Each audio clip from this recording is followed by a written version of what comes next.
the RCI Rcl display on your MLC100-1.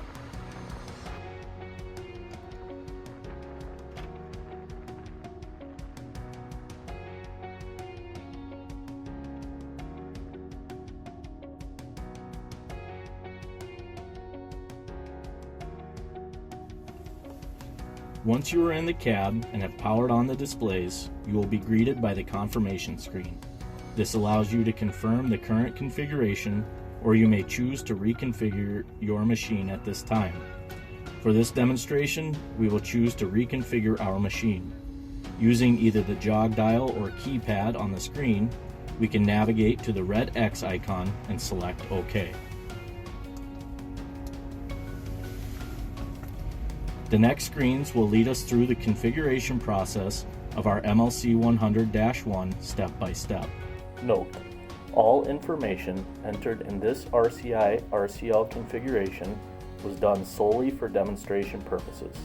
Always refer to your MLC100-1 RCL RCI Operation Folio 2316. The first choice to make is what boom or boom and jib configuration you are going to be set up in. Here we have the boom butt for setup. Next is standard boom. Then clamshell or duty cycle. And last, boom with fixed jib. For this demonstration, we will use standard boom by pressing OK. Next, we must choose the correct counterweight installed on your machine by using the jog dial or scroll keys. Once you have the correct weight entered, select OK. For this video, we will use Series 2 counterweight, 73,000 pounds.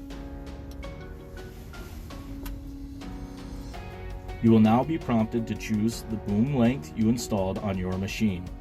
We will use 190.3 feet for this demonstration.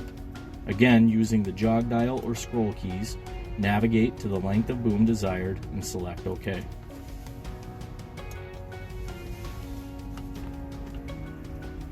The next option is whether the machine will be used on a barge. Using the scroll key or jog dial, you can choose from the following: 0 degree list, 1 degree list, 2 degree list, 3 degree list.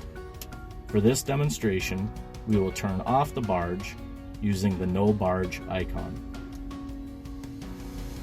You can now choose to enable the RCL alarm by scrolling to the green check icon and selecting OK.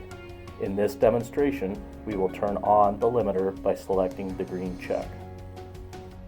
Next, you will be prompted to choose to enable or disable the RCL limiter.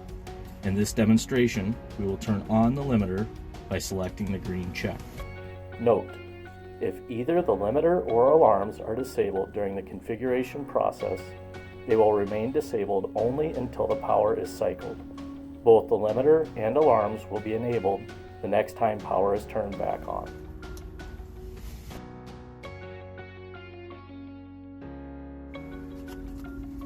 Your next selection is to enable or disable the lower boom point.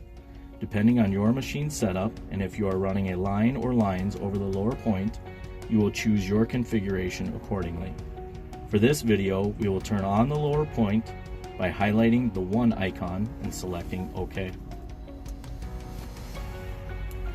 The correct capacity chart should appear based on the counterweight series previously entered. If this is the case, select OK.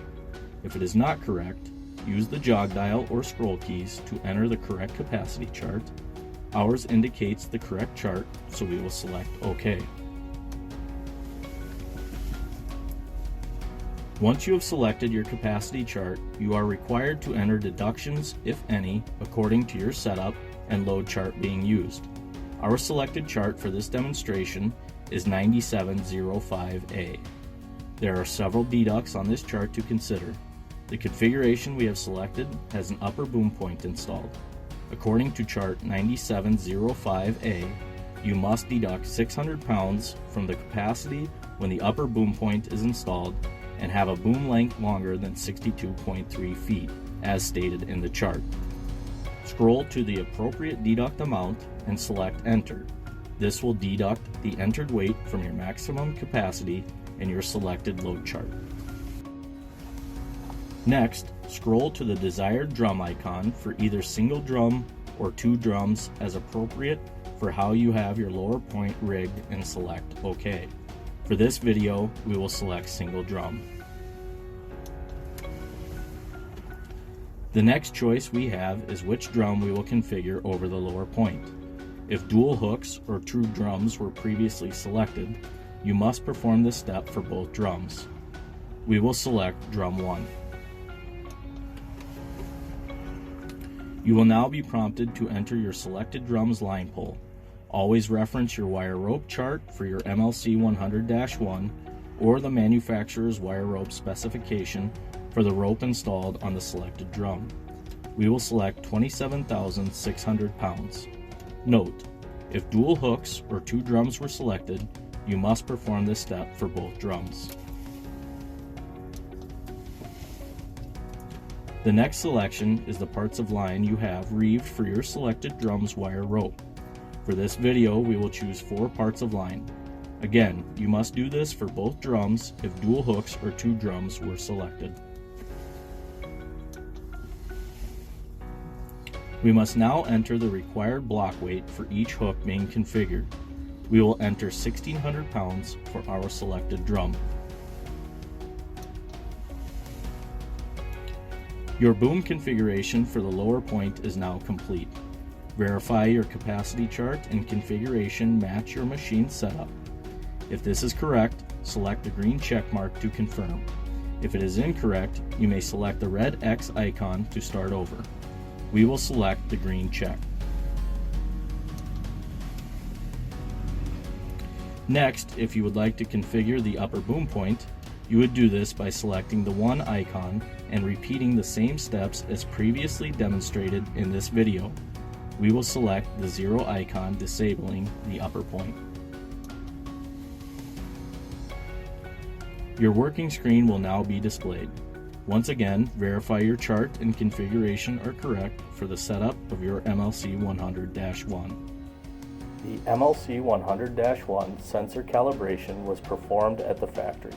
Therefore, a sensor calibration is not required unless load or angles being displayed are inaccurate or a sensor has been replaced as identified in the MLC100-1 RCL RCI Operation Folio 2316. Your MLC100-1 is now ready for operation. Thank you for watching another episode of the Manitowoc Garage.